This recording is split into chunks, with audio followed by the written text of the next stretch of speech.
Hello there. Hello, I'm Eva. And I'm Cindy. Welcome to Hellenic Highlights. Yes, welcome. Welcome. Today we're discussing episodes 11 and 12 of Madame Sousou. Madame Sousou. And I have to say, I cannot wait until I watch the next episode. Right.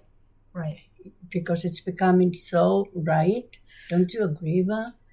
Well, yes, because this new character, we've seen him before, but Catacouzino has come in and he's definitely targeting Madame Sousou. And there's definitely... he seems like a con man, doesn't he? Something like that. 100% he's a con man. Maybe he has the name, but not the money. He does not have any money. I mean, he has some money. I'm assuming he has some money because, and I'll explain later why I think he's got some money. What should I say? Like a place in society. Yeah. In high society, you know. Right. And that they open the doors for him because of his name, whatever. Right. But he doesn't have... Exactly. He doesn't have a lot of money. And Madame Sousou, but she only cares about the name. And she's assuming because he doesn't have money, he tries to target people who have money. Do you think that's what he's doing? Targeting people? Of course. Oh. I mean, at least he's targeting Madame Sousou. 100%. And it shows he's a con man because you saw what he did to put a rift between Madame Sousou and her husband. Yes. So, anyway, but that was on the...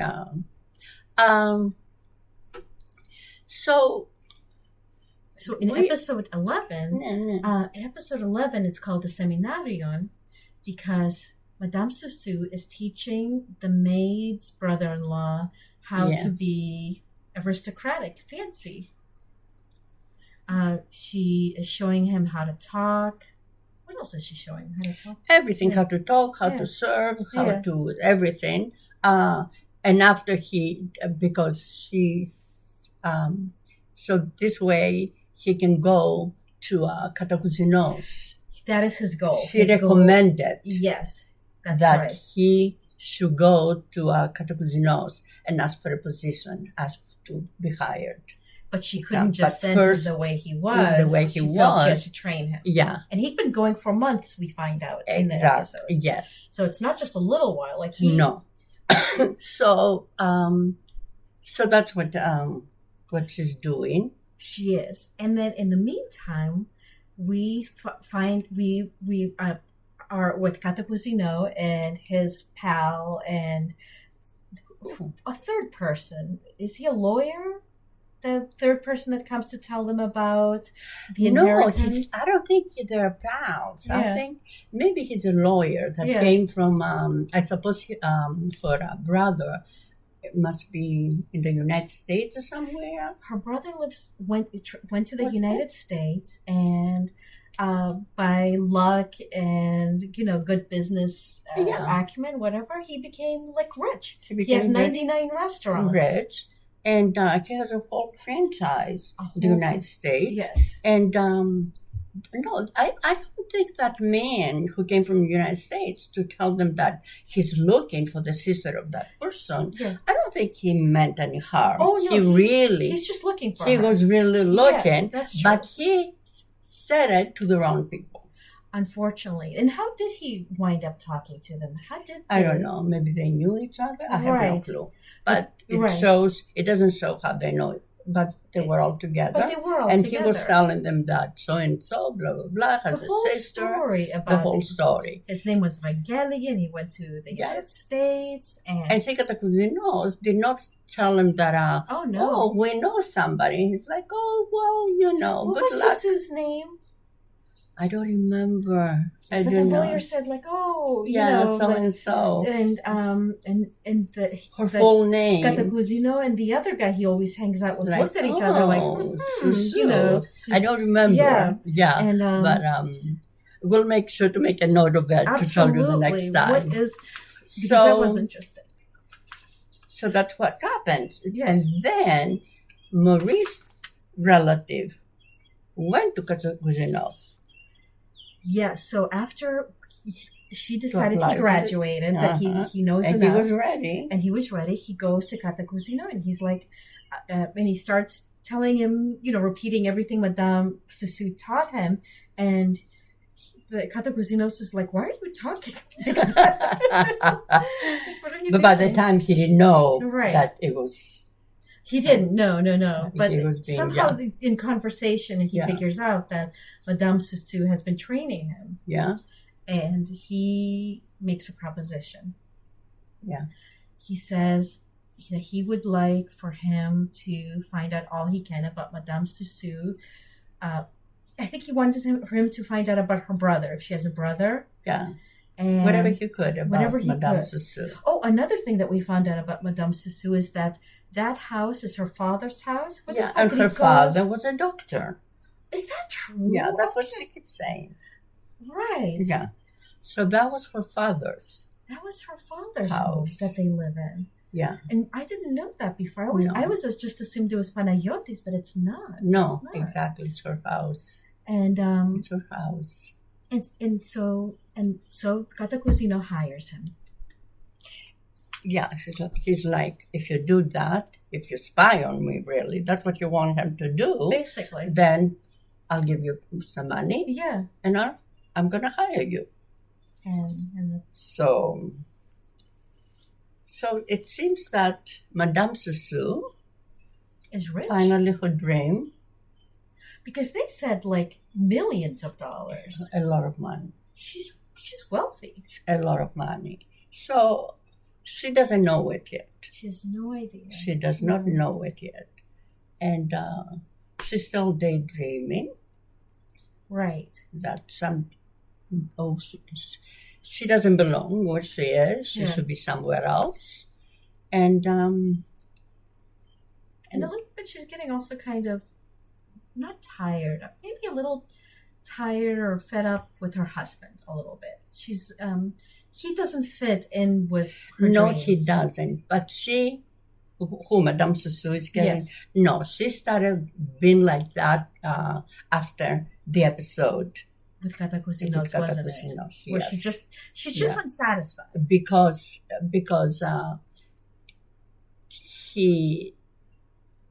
Cantacuzino's now, his plan was to accidentally meet with Madame Sousou. Yes. And he arranged... Because she wasn't rich then, and he didn't know anything about her brother. But she was going to... No. Yeah. He knew. That very first episode he knew. Oh, yeah. What he did when he went to her house... Yes. And yes. Sorry, I was talking about the first episode where they met. No. So that was just the wedding. Yes. No. Yeah, we're talking about now the plan that he has. Yes. Which shows you he's a con man. 100%. So I suppose he must have thrown himself. I believe it so much. Don't you think so? Because Marique went out to, she was tossing some water, and who did the water accidentally hit? Him. Yeah. And she brought him into the house, and of course, she had to announce him first, and Madame Sousou was all flustered because this fancy person is there. Exactly. And this is when we find out like you said, what a con man he is. Yeah. So he comes into the house, and he's all upset, and wet and everything. And what does he do? He takes his clothes off to have them dried. He even takes his shoes off, and he sits in the chair. He had his underwear on in the house, in her house. In her house, a woman by herself. Exactly. She was by herself. And she was kind of taken aback at first. Yeah, a little bit. Mm. But I suppose that was the thing that made her. He tried to create a rift. Yes. Between Madame Sousou and him, for Madame Sousou to see the difference. Exactly. How he felt so comfortable to be like that. Because don't forget, Panagiotakis came. Well, exactly. So the Panagiotakis came home, And what does he see? A strange man in his house, alone, as he said, with his wife, sitting in the living room, in his underwear, no shoes on, and he just lost it. He just lost it. I think he was right to lose it. Because Of course he was right, because the poor man. He really, I mean, I don't know if the first thing he thought of is this was another person trying to take advantage of his wife because she's such a target because she's in another world. Exactly. So, and people take advantage. Yeah. So he got really He picked him up. He threw him out of the house. And Madame Sousou did not like that. She didn't like it. Not like that. I suppose she liked it that he, Cantacuzino was so, and he felt so comfortable. Do you think she felt like him just taking his clothes off was like a French thing? Like that's what they do. Yeah. Well, you remember what she said when that girl was reading Les Miserables? Yeah. And she's like, I don't like Victor. I mean, French people are not supposed to be poor. Yes, I remember that when she was saying that about And then we have the wedding. So we have the wedding in the meantime, and they've been invited.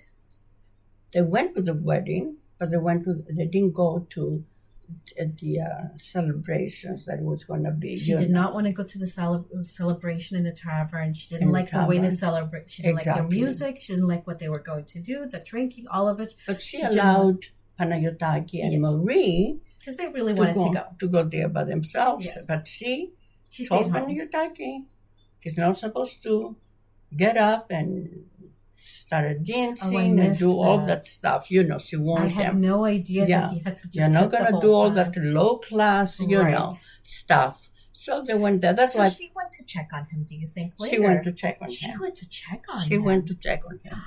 So that's why Panayotaki, although everybody is like, because I suppose he must be a good dancer. Because they were all dancing that. Yeah, everybody was asking him, you have to dance. Yeah. You have to, they beg you go. And you have to dance. You have to get up. And he would not do it.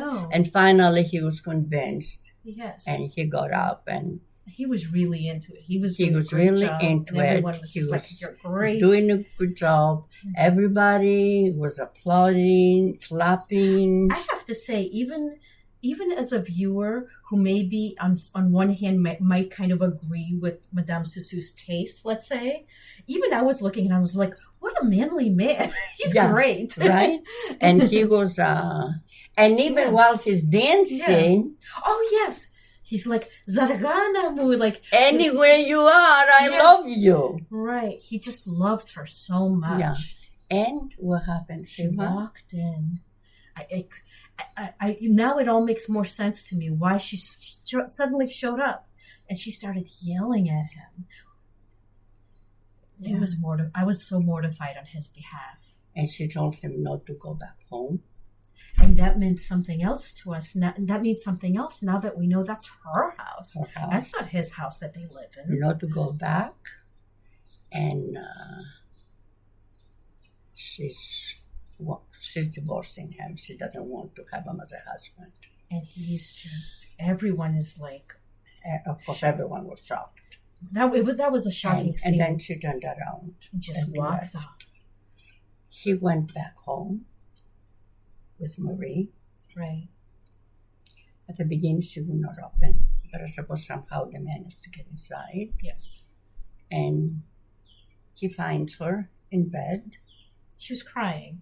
She was crying. And he covered her up, you know. And again, this is another episode where my heart goes out to him because while he's all like, I'm 100% in love with you, will do anything for her, I just feel like if Cantacuzino shows up, she'll like, see you. Yeah. She should just leave him in the dust. I just want to see what happens when she finds out about the money and the whole...